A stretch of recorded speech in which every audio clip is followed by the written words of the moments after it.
தாமரை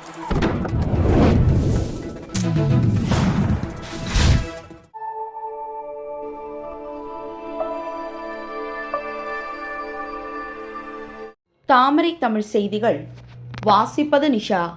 மதுரை அவனியாபுரம் மயான காளியம்மன் அமாவாசை தினத்தன்று சிறப்பு அபிஷேக ஆராதனை நடைபெற்றது.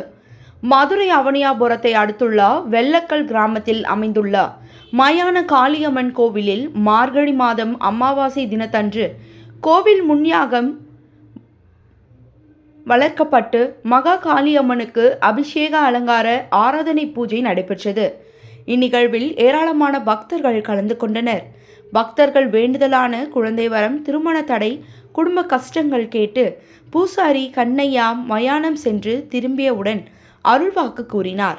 பின்னர் 500க்கும் மேற்பட்ட பக்தர்களுக்கு அன்னதானம் வழங்கி விபூதி குங்குமம் வழங்கினர். பாலகிருஷ்ணன், மதுரை மாவட்ட செய்தியாளர். செய்திகளை உடனுக்குடன் காண தாமரை தமிழ் நியூஸ் சேனலை லைக் பண்ணுங்க, ஷேர் பண்ணுங்க, சப்ஸ்கிரைப் பண்ணுங்க.